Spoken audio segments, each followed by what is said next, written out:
This is Climate One. I'm Ariana Brocious. Until recently, many of us may not have realized that one of our biggest fossil fuel uses happens inside our homes. Every minute of every day, 365 days a year, there is a new gas customer added to the gas distribution system. From a climate perspective, that is known as losing. But there are better options available to decarbonize our homes and buildings. We are not in the business of preserving our way of life. We are in the business, those of us in the climate, business of changing the way we live. How can a new influx of federal money help democratize this transition and help those who have been left on the sidelines before? If we are working towards a clean energy future, if we're working towards a decarbonized future, then we have to make sure that everyone is part of the process by which we get there. It's become commonplace for homeowners to install solar panels to provide themselves with emission-free electricity. But increasingly, more attention is being paid to decarbonizing appliances inside the home, the machines that heat and cool water and air, dry our clothes, and cook our food. The Inflation Reduction Act includes many incentives for homeowners and renters to electrify their lives, and should be a huge boost in getting that transition underway. In some places, builders are developing highly efficient, all-electric homes from the get-go. But this process will take time and be an evolution in how we approach building new homes and businesses. Bruce Nilles is Executive Director of Climate Imperative, a foundation supporting climate policy. Prior to that, he launched the Building Electrification campaign at Rocky Mountain Institute and spent 15 years building and leading the Sierra Club's Beyond Coal campaign. But long before that, he grew up in rural England, where he vividly remembers when methane gas service came to his village. I grew up in England in the 1970s and early 80s, and we heated our house and our hot water and cooked on coal. And so my early childhood memories are of going out to the back shed where there was a giant pile of coal and having to bring it in every morning to fill up and fuel our stove in the kitchen, which provided all these services: hot water, space heating, and cooking. And then one day in the early 80s, the road was getting dug up outside our house, and they were delivering methane gas, natural gas, to every home in our little village. And literally, we lived on the edge of a small village in a very small series of row houses. And it was great.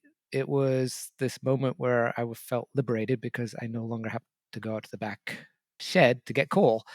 And cooking was so much easier. Just turn on the burner, and hot water was miraculously provided without having to pull out the coal ash and otherwise deal with the stove in the kitchen. So I distinctly remember that moment when natural gas showed up at our house. And did make your life better for that period. It did. It did. It was a lot cleaner in terms of my experience. I didn't have to shovel coal.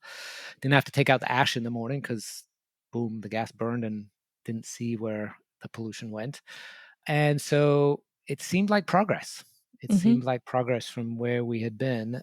So let's fast forward now to your working life. You spent many years working on the Beyond Coal campaign for the Sierra Club. Where does that effort stand now? How close or how far, perhaps, are we to getting off coal for good?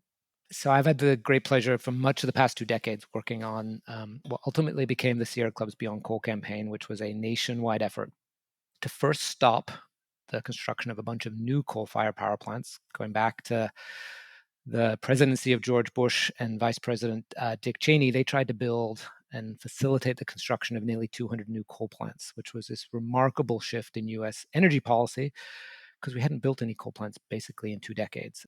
Working with an amazing group of both Sierra Club activists and other organizations, we were able to stop the bulk of those getting built by the time President Barack Obama was elected in 2008 and took office in 2009.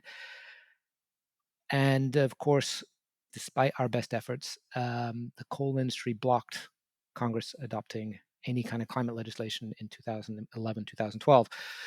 So that's when we launched the second phase of Beyond Coal, which was really targeting the existing 530 coal plants. And remarkable progress. Again, huge credit to groups and organizations across this country and good progressive climate leaders who today have basically got us down to 170 left. Out of 530, there's 170 left.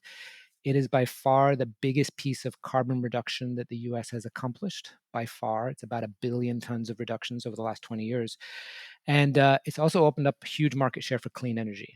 When it comes to powering homes and businesses today, about how much power comes from renewable electricity as opposed to fossil fuels, if we're speaking kind of just broadly?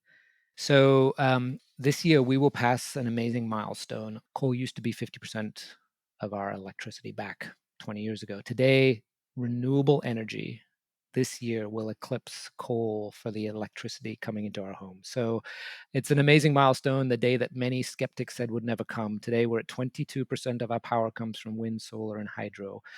20% comes from coal, and about 40% comes from natural gas. So we still have a long ways to go, but we've crossed over this very important marker demonstrating that clean energy is no longer fringe. It's not just something they do in California. It's actually mainstream. And the places that are leading on clean energy and see the economic benefits turn out to be primarily the more conservative parts of the country, like Texas and South Dakota and Iowa, where clean energy is booming and coal plants are falling faster than one can possibly imagine. And why is that? Is that because those places are good wind and solar resources just naturally, or they haven't had a lot of that part of the market before? Couple of really important things. This year, I think, have accomplished more globally on climate change than anyone ever thought was possible. Enormous progress in China, enormous progress in Europe, and enormous progress here at home with the Inflation Reduction Act or climate bill that Congress just passed. And so, why this is so significant, what each of these three major carbon emitters are doing is because over the last 20 years, some places have really invested in clean energy and deserve an enormous amount of credit for driving down the price and making it cost effective. So places like Germany, places like California, places like Texas have invested in enormous amounts of wind and solar power back in the days when it was more expensive than fossil fuels. That has all changed. Today, it is cheaper everywhere. And so the reason we aren't doing this faster is because there's inertia in the system. The coal industry is lobbying in places like West Virginia. Don't shut down our coal plants, even though it costs our customers more. And they're succeeding in West Virginia. But in most places, the cost argument is finally winning out. That is on top of the arguments that we've been making for the last 2 decades. There's also profound public health benefits of reducing coal use. Now, with the low price of clean energy and super boosted by the action of President Biden and the Democratic Congress with the Inflation Reduction Act, it is now ready to 10x the progress we've been making over the last 20 years and give us a fighting chance of keeping 1.5 degrees alive. Yeah, it's an exciting moment. So we started talking about coal, and there's sort of some obvious visual signs of why coal is dirty. You mentioned, having to carry it or handle it when you were a kid and having ash. We can see the soot in the sky. Gas, by contrast, is cleaner and seems cleaner. And I want to talk about this relationship that a lot of us have with gas. Many of us feel a fondness for our gas stoves. And I will say that as a homeowner, when I was in the market shopping for a home, it was a must have on my list that we have a gas stove because I had been successfully convinced, like many others, that that's the best way to cook. Real chefs use gas. So I wanted to talk to you. I wanted you to help us understand where that comes from, that marketing campaign, and why so many of us might feel that way. Let me put it in the context of it had never occurred to me that the gas appliances in my home were a big deal. So I learned about climate change in the early 1990s, got terrified about it in college, and knew I wanted to do something about it. I would come out of learning in the geophysics building at the University of Wisconsin in Madison, and literally next door was the coal-fired power plant that powered the university. So, and there was literally pieces of coal falling through the fence onto the sidewalk as I walked out from these terrifying lectures, learning about the incremental increase in carbon dioxide in the atmosphere as a result of fossil fuel burning. And so this opportunity to work on coal was amazing. And I thought I learned a fair amount doing it for almost 20 years. And it was about 5 years ago, right before I left the Sierra Club, and someone said to me, do you know in California, we're burning more gas in our buildings than we are in our power plants? Now, California shut down its coal plants many years ago and is making great progress on clean energy, but still burns a lot of gas to produce electricity, about 50%. And I knew that, and there was a lot of good people working to replace that gas with clean energy. But I had never occurred to me that the 12 million buildings in California, each with their gas appliances, were a bigger piece of the carbon puzzle. That then got me reflecting on my own home. I thought I knew something about climate. I thought I knew something about air pollution. It never occurred to me the biggest piece of my carbon footprint, other than my flying, were the 4 gas appliances in my home: my water heater, my furnace, my dryer, and my gas stove. And that got me thinking about, burning fossil fuels is a bad idea. We're burning them inside of our buildings. They're getting tighter because we're doing all this great efficiency, particularly in places like California. Experts are telling us the tighter your building, the better, the more energy you save. But what about this burning of fossil fuels inside, particularly the gas stove, which in most homes is not vented outdoors? And so about 5 years ago, it was this realization, wow, 4 gas appliances in my home, biggest piece of my carbon footprint. And why am I burning a fossil fuel inside my house? It turns out that fossil fuels and humans don't actually coexist very well. And the amount of pollution coming off our gas stoves in particular are at levels that violate both California and EPA standards for what is allowed outdoors, which is absolutely bonkers. Yeah, it is bonkers. And it's also been getting a ton of attention this year because there's more and more research coming out about the harm that this causes for you to have indoor air pollution. But it's the reason so many of us use gas is because it's been marketed to us, right? The industry's done a good job of convincing us that it's a good fuel. They have. And so I had exactly that big question when I began to tried to understand, how did we get to this place where we have 70 million buildings in the United States attached to the gas system? To get people hooked on this, they had to come up with a marketing campaign. And the thing they focused on was the gas stove. And they decided that this idea of a flame and promoting it for chefs, and that's what makes you a good cook, was their sort of secret sauce, if you will.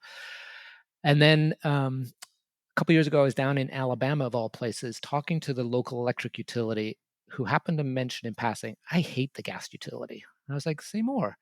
He says, they're trying to steal our customers. I was like, what do you mean? He says, they're going door to door trying to persuade people, much like my mother back in England in the 1970s, to get hooked to the natural gas system. And I said, how do they do that? And he says, it's all about the gas stove. That's their whole selling point. Look at all these videos, look at all these chefs promoting it.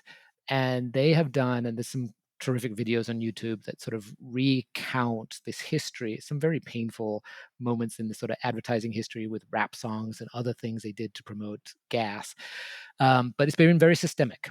And once you think about it, you will see that little blue flame promoting cooking everywhere because it is ubiquitous. But it's also their biggest vulnerability because it turns out burning gas inside your home, in your kitchen, with your family, is one of the most dangerous things that is happening to families by the millions every single day. And that's the story that's been breaking in the last couple of years. Scientists from Stanford and Harvard and other institutions have been really trying to understand, what are you getting exposed to? What are your kids breathing when you turn on your stove to cook your evening meal? And it turns out you're being exposed to levels of nitrogen dioxide. The EPA, the U.S. Environmental Protection Agency, says are illegal outdoors. The most recent study from 2 months ago from Stanford was, not only is it causing asthma attacks and health problems associated with breathing, it's also releasing large amounts of benzene. Benzene is a known carcinogen. And the testing they were doing is, what's the level of benzene when your gas stove is turned off? So this was another mystery that we have not known about. We believe the gas industry has known about for a long time, that when your gas stove is off, it's still leaking. And so they tested homes, kitchens across the country, across California, and found levels of benzene in some instances 7 times the level that California says is safe. This is a known carcinogen coming out of the stove that the gas industry has been promoting to us for more than 3 decades. Coming up, the economic argument to decarbonize your home. The price of natural gas in the US is now 3 or 4 times higher than it was this time 2 years ago. We have an affordability crisis for people who are relying on natural gas today in the United States. 1 in 6 Americans is behind on their utility bill. That's up next when Climate One continues.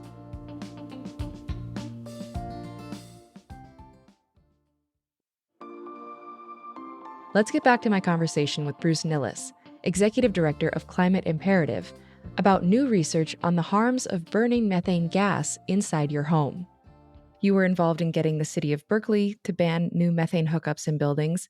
But as that effort has been taking off, there has been real pushback by the American Gas Association, the industry, and in some places like Arizona, where I am, they have secured preemptive bans on bans. They've essentially been able to get cities or states to outlaw the prohibition of putting gas in buildings. So let's talk a little bit about that and where that stands right now with the work you're doing. Sure.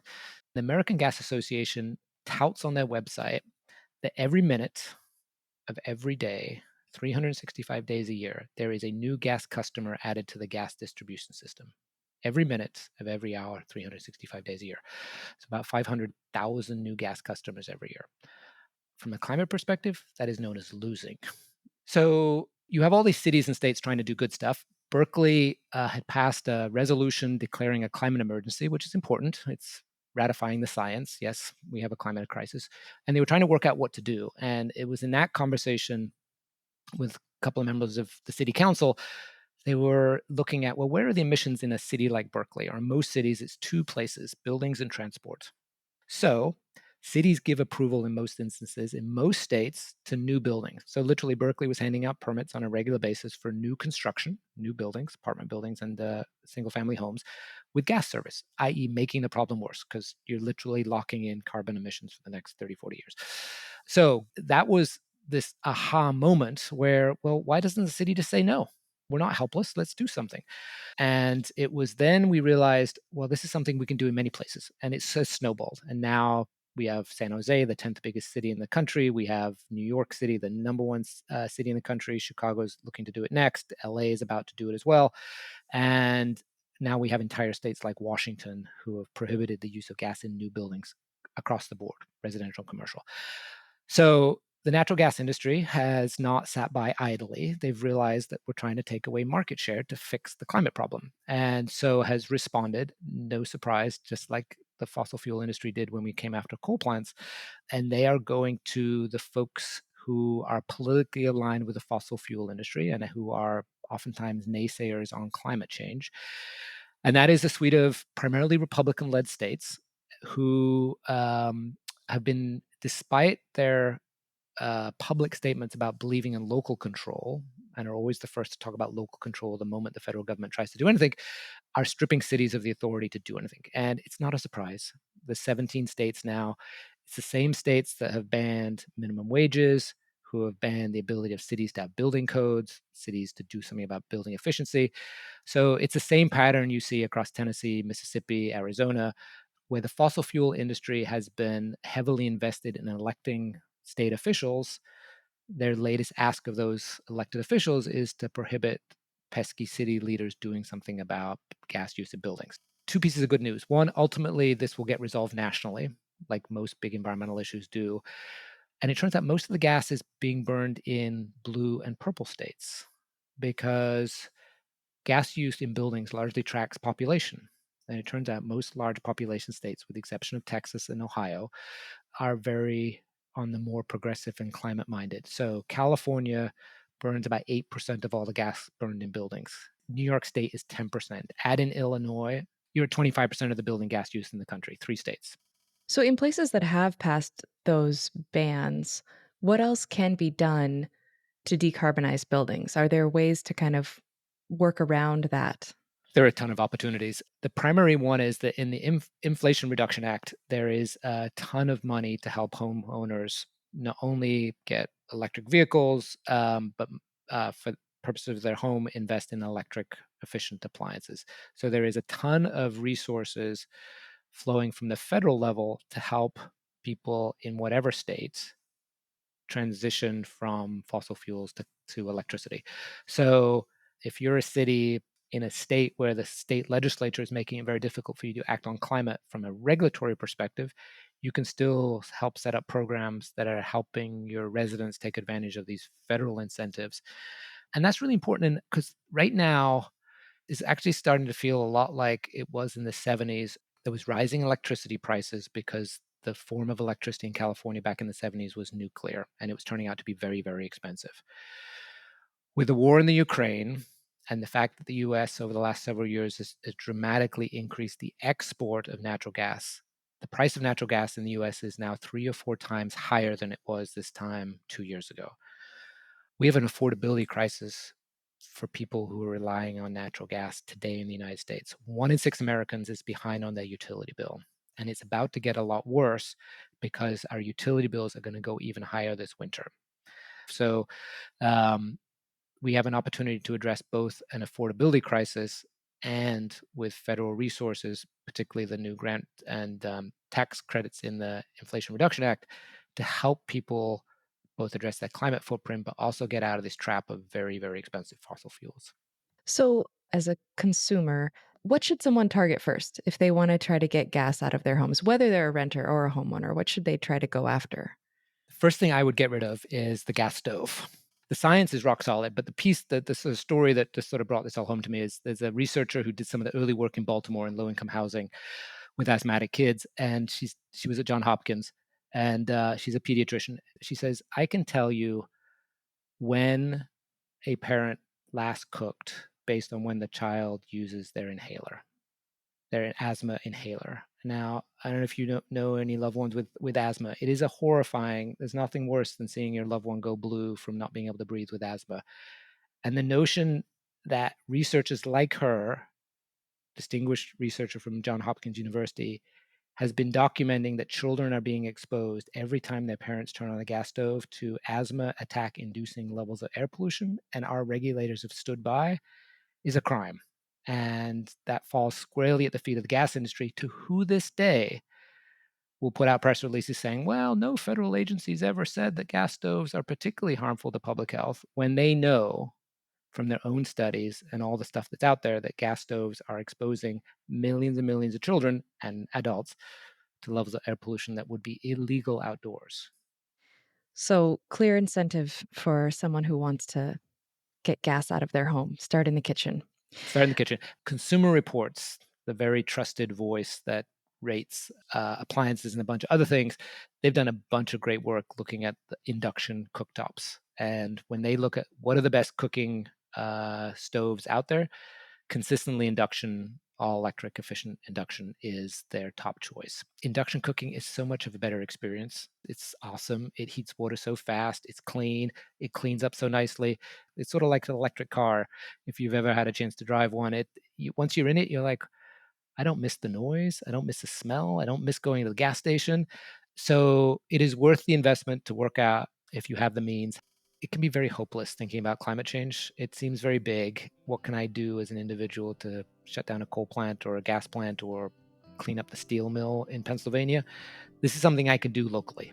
I can start in my own home, which is something that we desperately need in this moment of this existential crisis, that we need to have the ability to do something. And this is something profound we can all do. Bruce Nilles is Executive Director of Climate Imperative. Bruce, thank you so much for joining us on Climate One. My pleasure. Thank you, Ariana. Induction stoves aren't the only way to bring more efficiency into homes. Climate One contributor Cody Short brings us a story about smart homes built in one Birmingham, Alabama neighborhood that offer an example of building that uses less energy.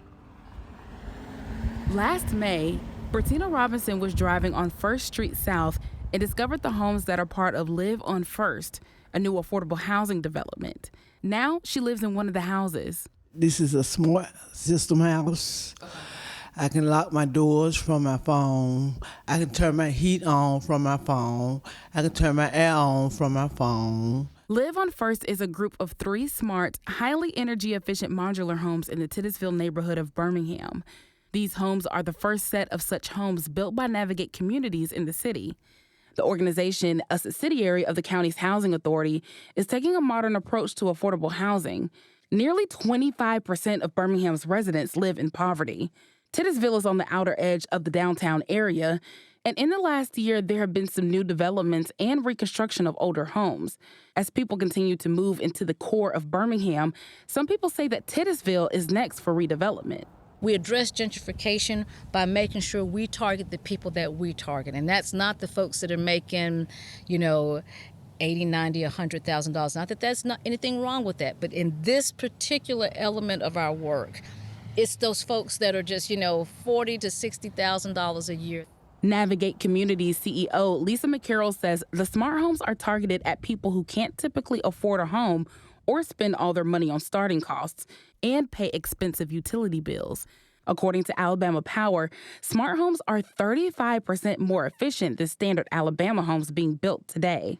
Now, if I've spent all of my money to get into the home, now that I'm paying my utilities and living, $90, I can scrape up on $90.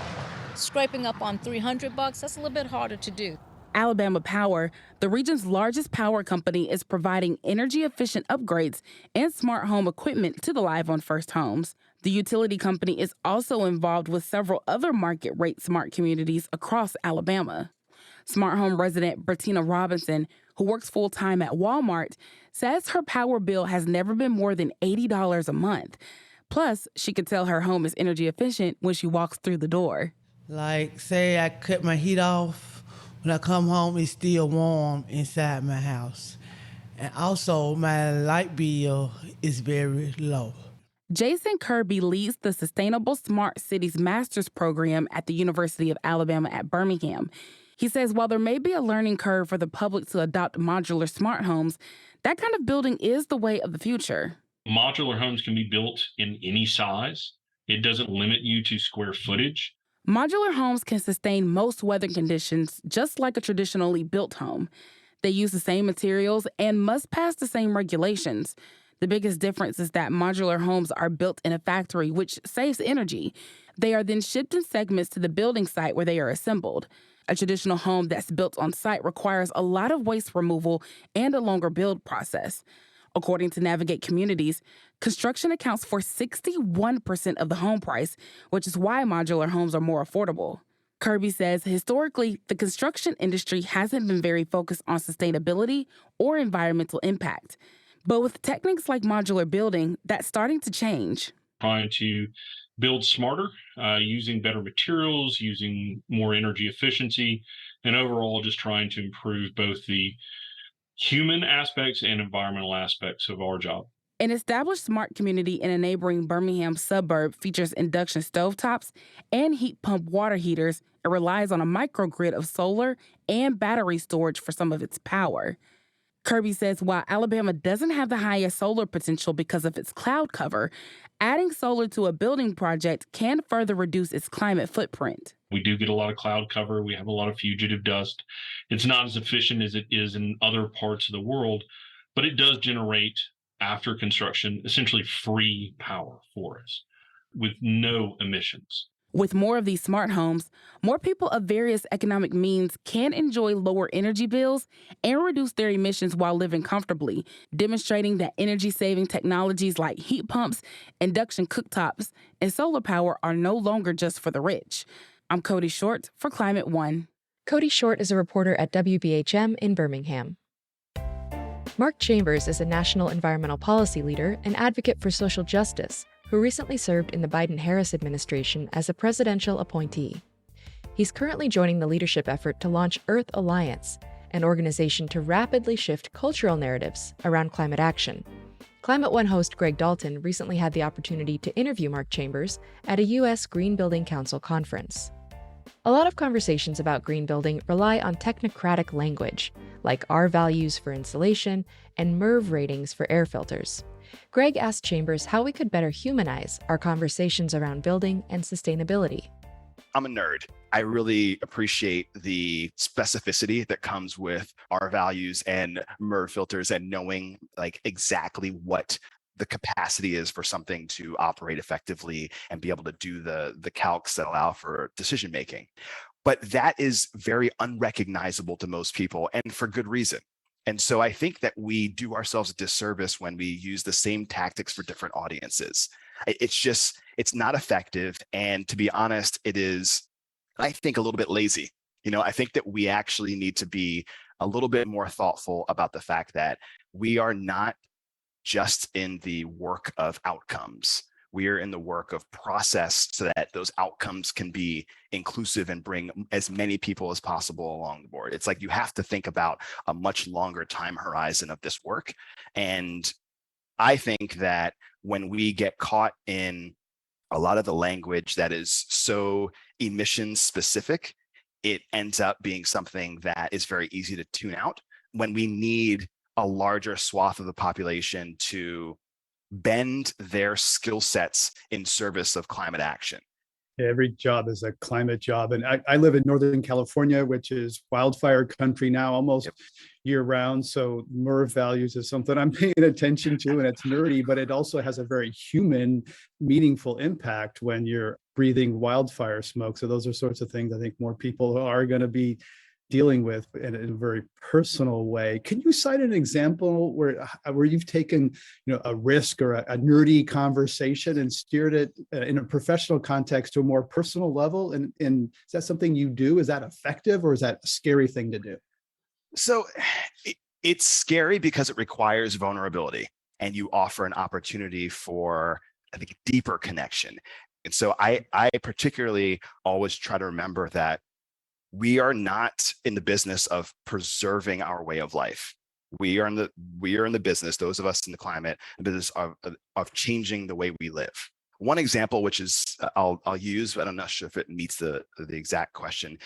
I was director of sustainability for Washington, D.C. And so worked for several mayors there, and it was very impactful. D.C. is this weird place because it's a population about 700,000 people. It's a city state in a lot of ways in terms of autonomy and authority, but the distance from good ideas to decision making is a lot shorter than it is in other places. So the moment kind of came when we recognized that we could lead by example if we are not just talking about the work around switching to kind of clean energy, but actually doing something about it. And so we actually worked to do a power purchase agreement for a wind farm in southwestern Pennsylvania. Ended up being about 40% of the city's power usage. And at the time, it was the largest municipal power purchase agreement in the country. But I recognized that this was not going to resonate with people as much. We bought a wind farm in southwestern Pennsylvania. Like, what does that mean for how it connects to the city? So my team and I, we went to a fourth generation flag maker within the city. We had them make a 10-foot flag, Washington, D.C., District of Columbia flag.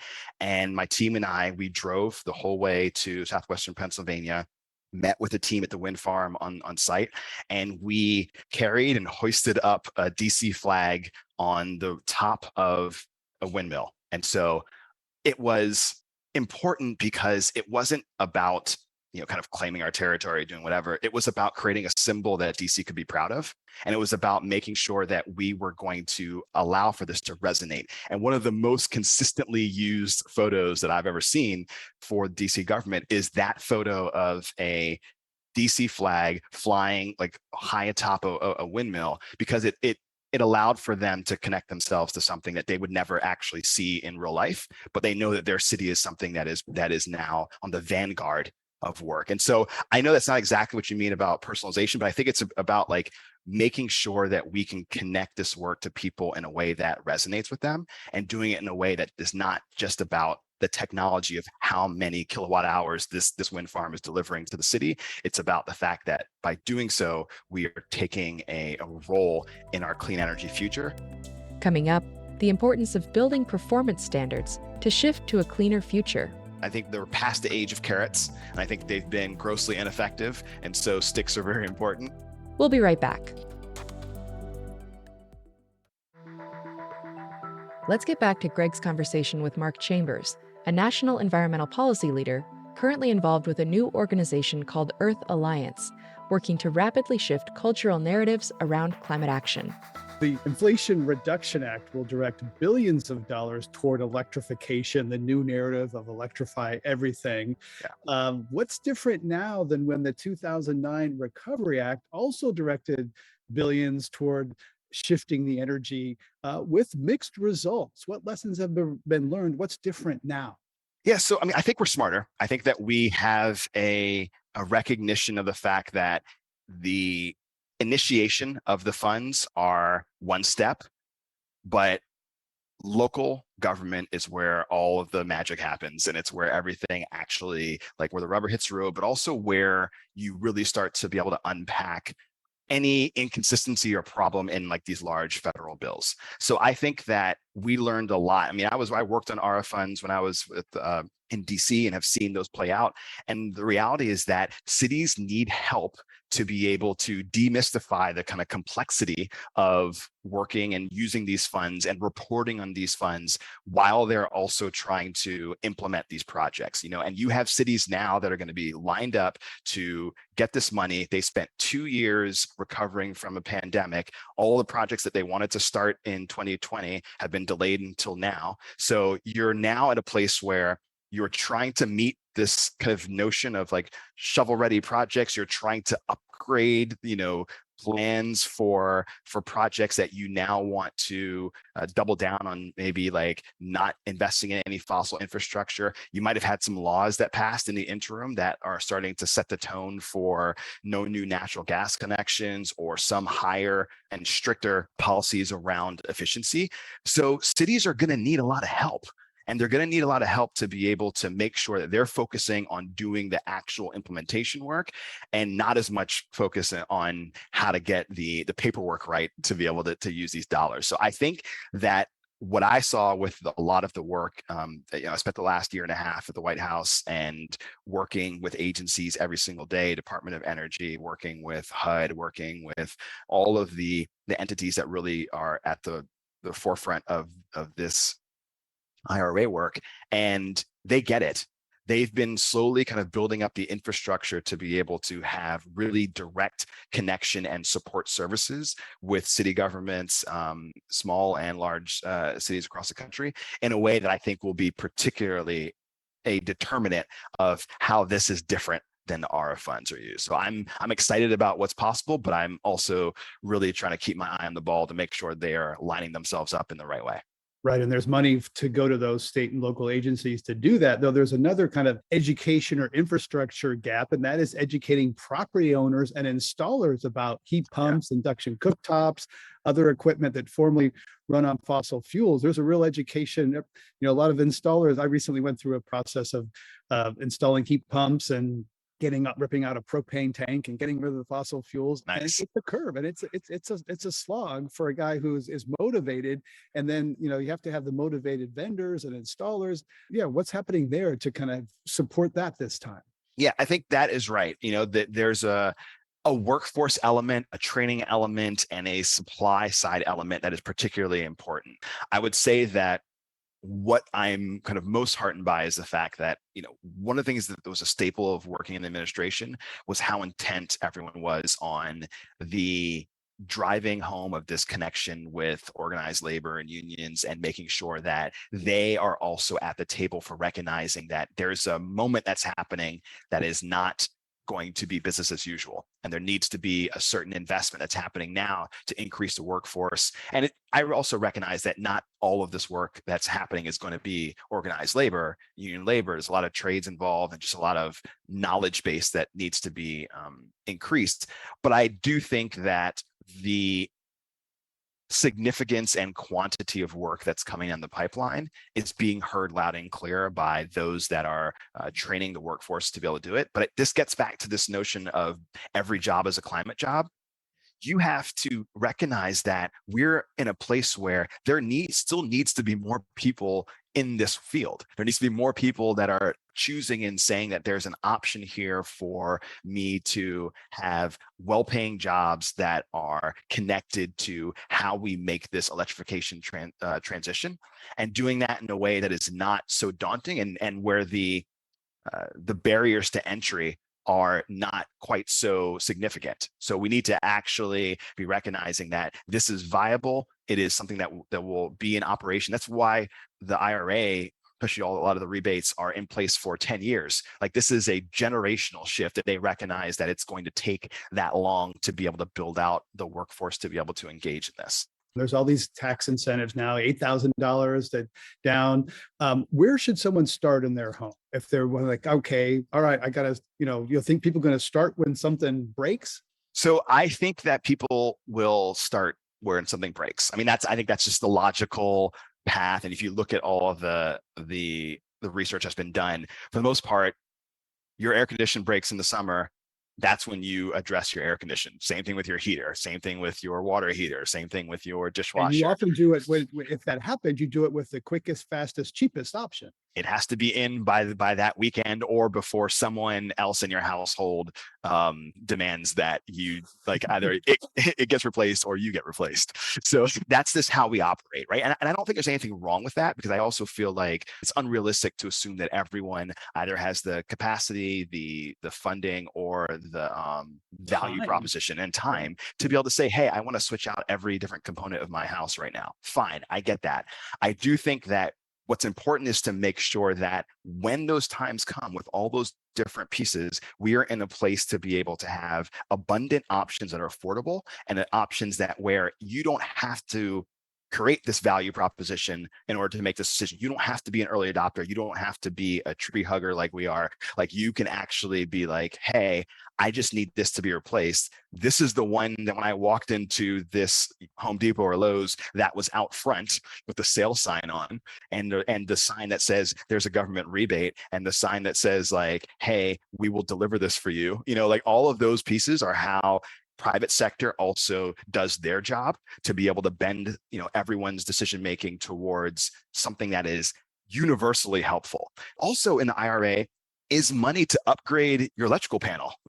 I mean, I think that's also something that we don't really appreciate. What's happening right now is these new panel boxes, fuse boxes, however people refer to them, they're also have embedded technology that allows for it to kind of understand what's happening on the supply side and the grid side, as well as what's happening in your home, and start to kind of make those smart connections so that every time you add a different piece to that puzzle, all of those are working in continuity to reduce your overall footprint and to actually make each piece operate more effectively, more efficiently, and serve you better. Like, all of those things can actually work in tandem, and that makes us happier in our homes, and it makes our homes healthier. And I think it creates a proposition that is about our quality of life, as opposed to a proposition that is about our adherence to a climate first kind of agenda.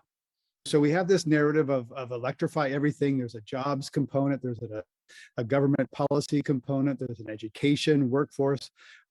Who's included in that narrative of electrify everything, and who's left on the sidelines? And what role has the fossil fuel industry played in shaping that narrative? Well, we could talk all day about what the fossil fuel industry has done and how we are going to be suffering from that for quite some time. But I think that the question of how we move forward and who moves forward, I think, is something that I have been very heartened to see is being coupled really intently in a lot of the work that's been happening now in green building and in moving into a place where equity and inclusion has its rightful place in the conversation.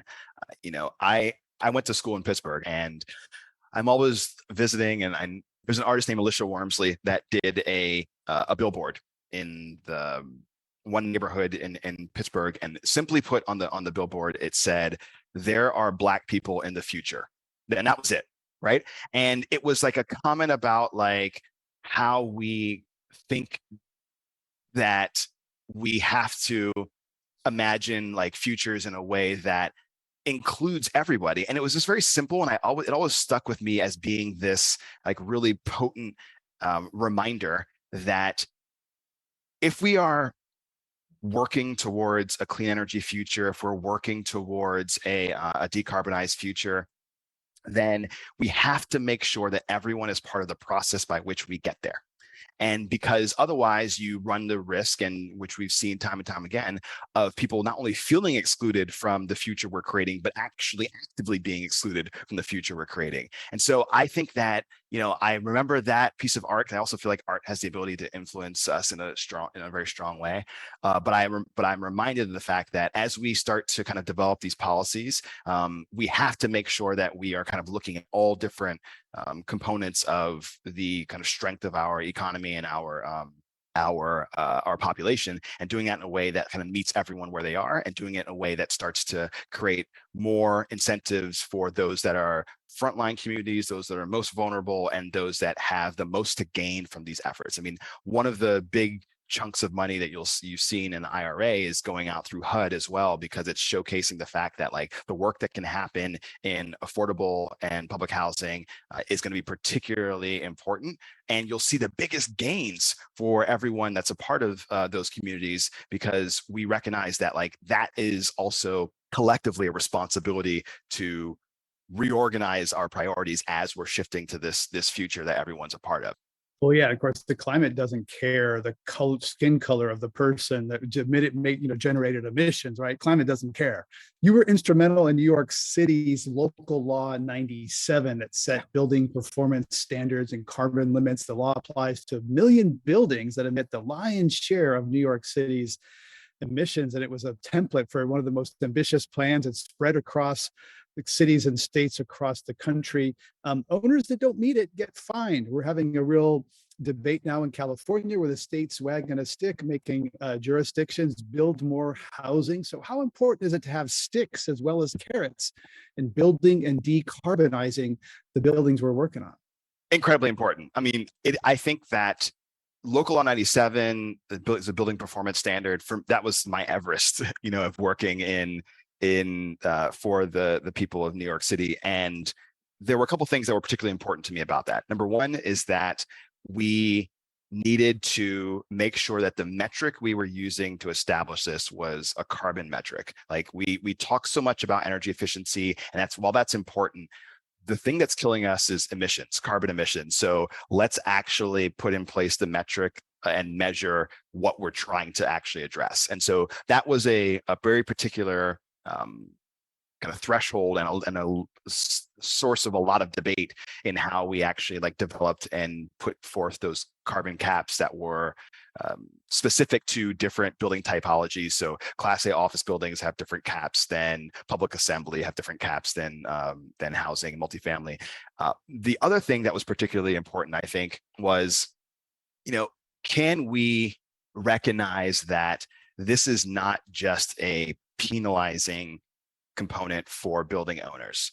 This is something that improves buildings. This is something that makes buildings cost less to operate. It makes tenants happier, healthier, and it also makes them longer tenants. So you end up having something where this is an investment. It is improving the quality and the longevity of the asset for building owners.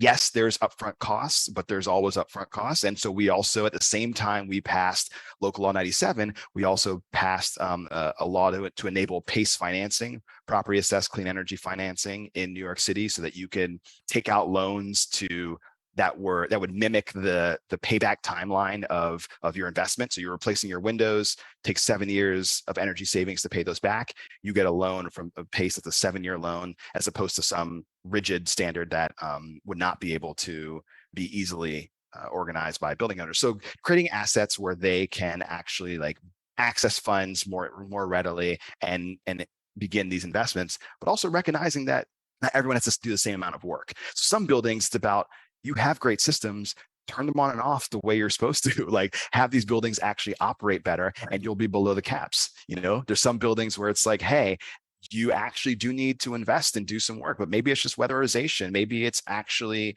not as big a lift. And some of them that are really externalities, yeah, you have to put in a lot of work, and you should, because that is part of how we all do our part to acknowledge our collective responsibility here. And I think sticks matter. I think they're past the age of carrots. I think they've been grossly ineffective, and so sticks are very important.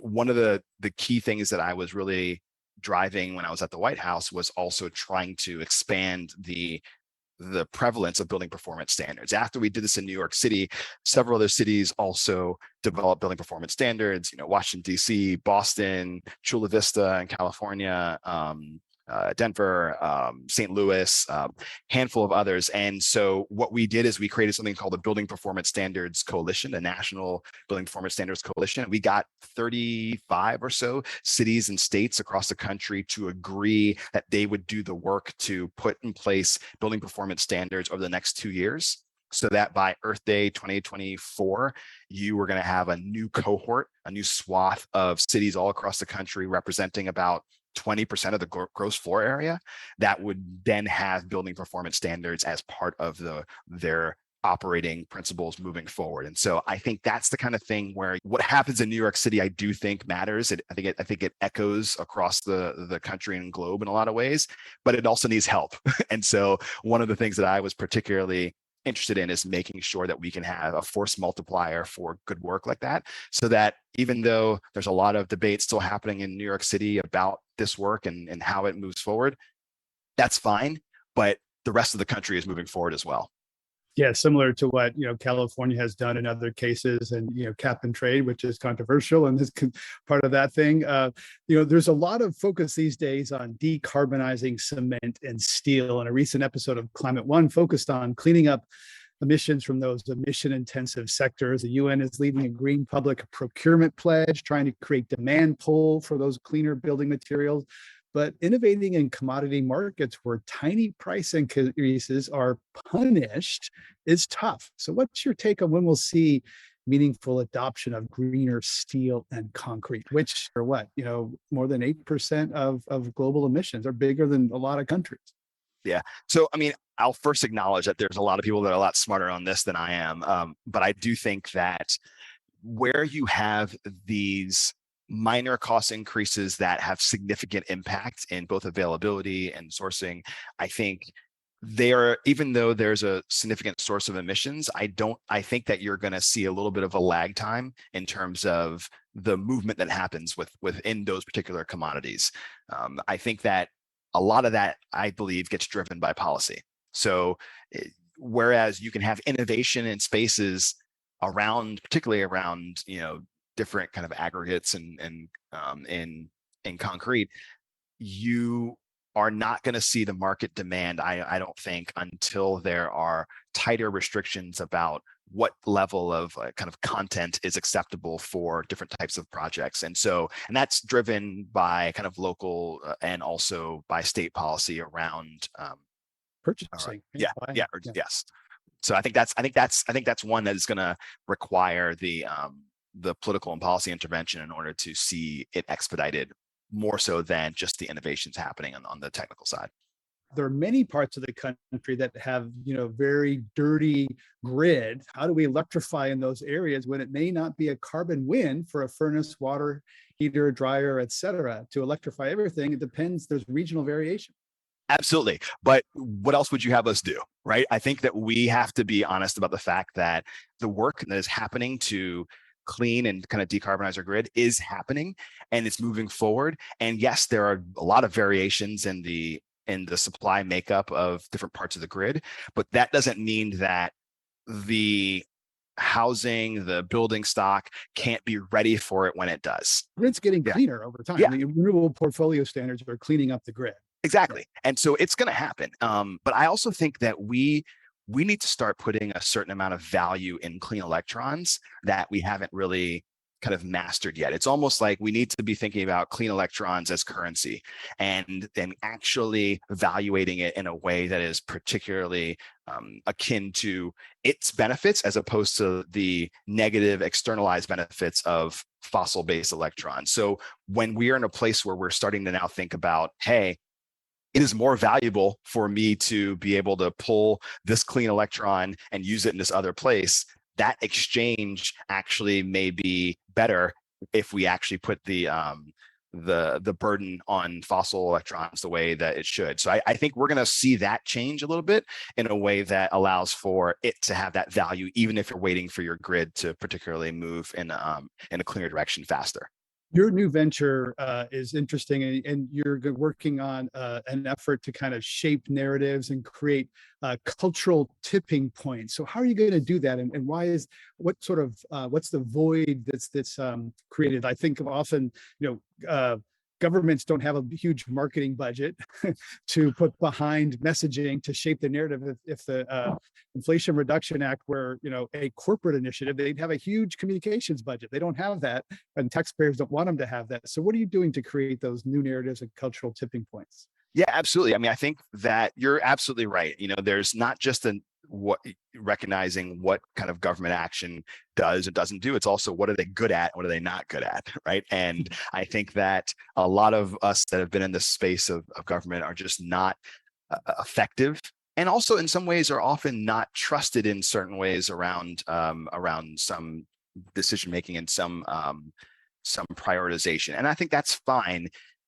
Content creation is not just happening in a newsroom for 9 p.m. news. It's happening in a diversified and in a way that is disconnected from a lot of central kind of organizing. So you have content creators that are happening on social media, and part of the ability to be in service of how people are actually receiving information and digesting it is providing those content creators with real, clear, effective information that's science-based, so that they can then do their thing to be able to distribute the information in whatever way they see fit. So I think there's a certain distributed model that is developing that I'm excited to be in service of.